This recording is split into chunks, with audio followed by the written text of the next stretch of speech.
Okay, now in this section, what I want to do is this one. I want to introduce a guy named Skippy Smith. Now, Skippy doesn't sound like much of a tough name, right? Skippy Smith. Skippy was he would be in our town. He would be like considered a juvenile delinquent kind of. I mean, he was in reform school, kicked out of grammar school, reform school. Anyway, kind of always in some kind of trouble, it seemed like, right? And then he was part of like a motorcycle gang and stuff. So anyway, but ironically, Skippy would, in my opinion, okay, he would be the closest thing to the Fonz, if you remember Happy Days of Fonzie, because deep down inside, Skippy was a nice guy. He was a good guy. And I'll give you an example. Okay, we were playing touch football against we had a team and we were playing touch football against this team from Singac, way down in Singac, and Skippy was from that area. Okay, so Skip's on the team. We're playing against them, and some of the guys on their team start saying some stuff about Catholics. I forget what it was anyway, but derogatory kind of thing. Anyway, so Skippy goes, boom, right off the bat, cuts it off. Says, hey, knock it off. Boom. I don't want to hear it. Hey, whatever somebody wants to believe, that's their belief. Knock it off. You guys got no room to talk. So we were impressed with that. It was pretty cool. And then I knew Skippy on and off. I saw him, over the years. But Jimmy had a relationship with Skippy for his whole life. We'll get into some of those stories. But anyway, So anyway,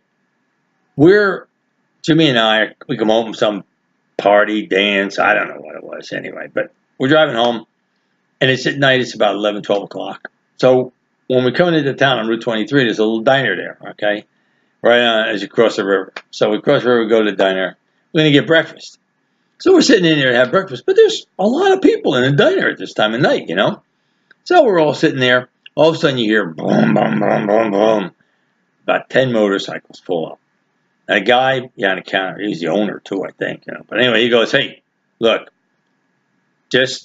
everybody just stay calm, sit there, just eat, don't pay any attention, don't say anything, and everything will be fine. Just don't say anything. So we're all sitting there, hey, cool it.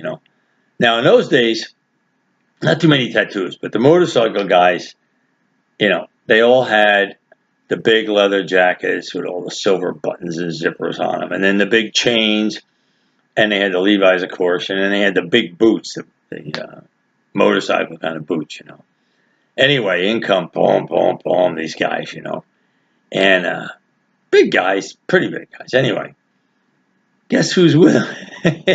Skippy, right? So he comes in, all of a sudden he sees us, and for whatever reason, our whole lives, he liked Jimmy and I. We have no idea. Honestly, didn't spend much time with him or anything, but he liked us. And it's like, hey, Duff, how you doing? Holy girl, he and his buddies buy our breakfast, and so we're shooting the breeze with them, having fun. The other guys are there, and they finally all leave. And when they leave, everybody goes, you know those guys? Oh my God! and it was really a fun thing that happened, but everybody else was petrified in a place, But that was Skippy. That was Skippy Smith. And there's a lot of good stories with Jimmy and Skippy, but that was a memorable one for me because all the other people, they were terrified until then we get noticed by Skip. Anyway, that's a short little one. Take care.